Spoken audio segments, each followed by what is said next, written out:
लाडकी बहीण संदर्भात एक महत्त्वाची बातमी. योजनेचा हप्ता जमा व्हायला सुरुवात झालेली आहे. लाडक्या बहिणींच्या खात्यामध्ये 1500 रुपये जमा होत आहेत. केवायसी पूर्ण झालेल्या महिलांनाच हप्ता यायला सुरुवात झाली आहे. महिलांच्या खात्यामध्ये पैसे जमा झाल्यामुळे सध्या आनंदाचं वातावरण आहे. लाडक्या बहिणींनो, जर तुम्हाला जूनचा हप्ता विनाअडथळा तुमच्या खात्यात पाहिजे असेल तर हा व्हिडिओ शेवटपर्यंत नक्की बघा. कारण सरकारकडून एक नवीन अपडेट आली आहे आणि फक्त एक साधी चूक सुद्धा तुमचा हप्ता थांबवू शकते.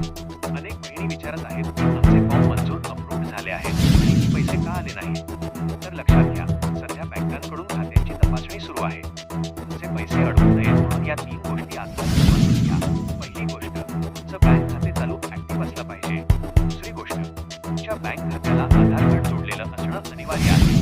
आणि तिसरी सर्वात महत्त्वाची गोष्ट, तुमचं डीबीटी स्टॅटस चालू असायला हवं. जर यापैकी एकही गोष्ट पूर्ण असेल तर मंथली मिळूनही तुमचे पैसे बँक खात्यात जमा होणार नाही. तुमचं स्टेटस कसं तपासायचं याबद्दल तुम्हाला सविस्तर माहिती हवी असेल तर मला कमेंट्समध्ये माहिती हवी आहे असं नक्की लिहून कळवा. तुम्हाला मे महिन्याचे पैसे मिळाले होते का आणि तुमचं स्टेटस सध्या काय दाखवत आहे हे मला कमेंट करून नक्की सांगा. ही महत्त्वाची माहिती आपल्या महाराष्ट्रातील इतर बहिणींना मदत करण्यासाठी व्हिडिओ आत्ताच शेअर करा आणि चॅनलला सबस्क्राईब करायला विसरू नका. पुन्हा एकदा साधारणपणे पुढच्या 3-4 दिवसाच्या कालावधीमध्ये ज्या काही लाभार्थी आहेत लाडक्या बहीण योजनेचे त्यांच्या खात्यामध्ये थेट जो लाभ आहे त्याचा हप्ता आहे तो देण्याची सुरुवात ही केलेली आहे. मधले हे 1-2 दिवस सुट्टीचे असल्यामुळे त्यावेळेला थोडी ती प्रोसिजर 1 दिवसासाठी आम्ही हॉल्ट घेतला होता. आज महिन्याचा हा पोहोचवण्यात येत आहे. शिक्षकांचे जे पगार आहे यामुळे 2 ते 4 दिवस उशिरा होण्याची शक्यता होती. कारण रात्री उशिरा हा पूर्ण जो पैसा आहे तो लाडक्या बहिणीसाठी वर्ग करण्यात आला अशी शक्यता आहे. त्यामुळे सगळे शिक्षक ही अतिशय चुकीची माहिती ही तुम्हाला मिळालेली आहे. नागपूरच्या अधिवेशनाच्या वेळेलाच जर आपण सगळ्यांनी माहिती घेतली असेल तर त्यावेळेलाच जो महिन्याचा हप्त्याचा निधी आहे 1400 कोटीचा हा विभागाला प्राप्त झालेला आहे आणि याला साधारणपणे आता 10 ते 15 दिवस झालेले आहेत.